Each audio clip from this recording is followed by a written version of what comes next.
Degraded lands are defined as lands that have lost some degree of their natural productivity through human activity. In 2016, the World Resource Institute found that degraded lands account for over 20% of agricultural and forest lands in Latin America and the Caribbean.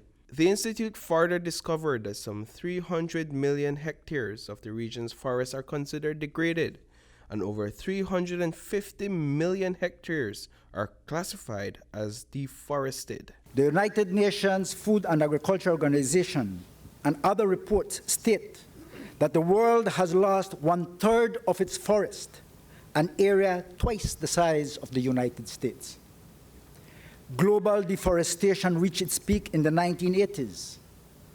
During that decade, 150 million hectares were lost, an area half the size of India. 27% of forest loss results from commodity-driven deforestation, cutting down forests to grow crops such as soy, palm oil, cacao, to raise livestock on pasture, and for mining operations. Urbanization, the other driver of deforestation, accounts for just 0.6%. This clearly shows that it's the commodities, the foods and products we buy, and not where we live, that has the biggest impact on global land use. Country leaders, private investors, and technical partners from Latin America and the Caribbean have convened in Ambergris-Key, Belize, to discuss the necessary changes to the dynamics of land degradation. Initiative 2020, a country-led effort under the United Nations Decade of Ecosystem Restoration Agenda, seeks to restore and protect 350 million hectares of forests in Latin America and the Caribbean by 2030.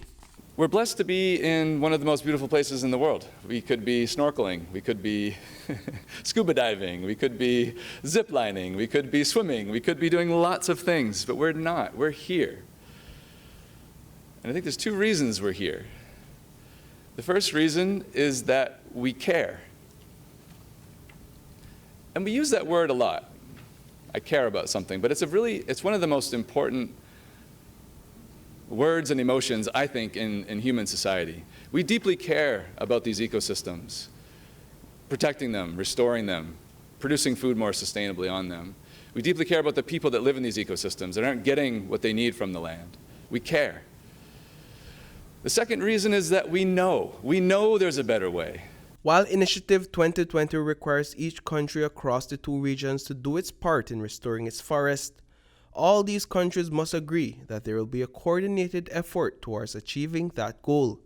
Coordination may include sharing technical expertise, information, data, and in some cases, financing. Yaksha Conservation Trust is among the organizations leading the charge in Belize. Today, the Trust introduced its Restoring Degraded Lands Within Key Areas of the Maya Mountain Nert Forest Reserve project. We're doing restoration in 500 hectares of degraded lands within the reserve and surrounding buffer zones. And we're aiming to work with 50 farmer beneficiaries, and 25% of this needs to be women participation for inclusive participation.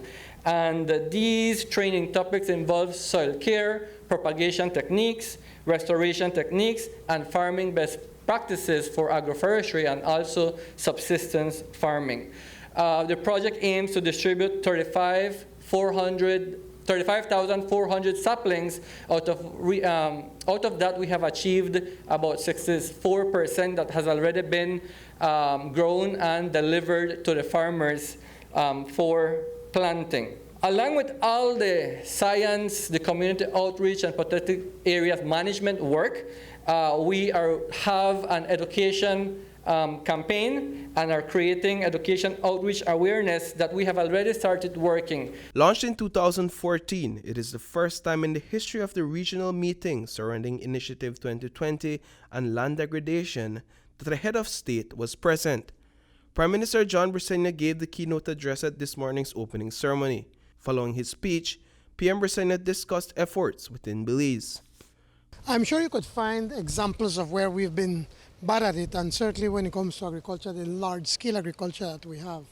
And we've been having that kind of discussion in Cabinet, whereby we have to ensure now that to work with our agricultural farmers to ensure that that they do not clean 100% of the land, that we could set aside some parcels or some areas of the land to be able to protect the land, because when you remove all the land, all the trees and so forth, the vegetation, then we have soil runoffs, and that leads to degradation. That leads to desertification of the area, and we have to make sure that that does not happen.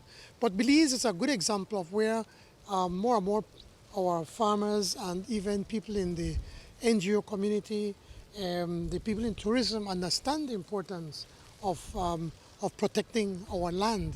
And so many countries come to Belize to see that the work that we're doing. How is it that we are starting to plant mangroves and seaweeds? These are all pilot projects that we're starting, and with the help of the technical advice from the UN, but it is more an indigenous homegrown plan that we're doing. Reporting for News 5, I am Paul Lopez.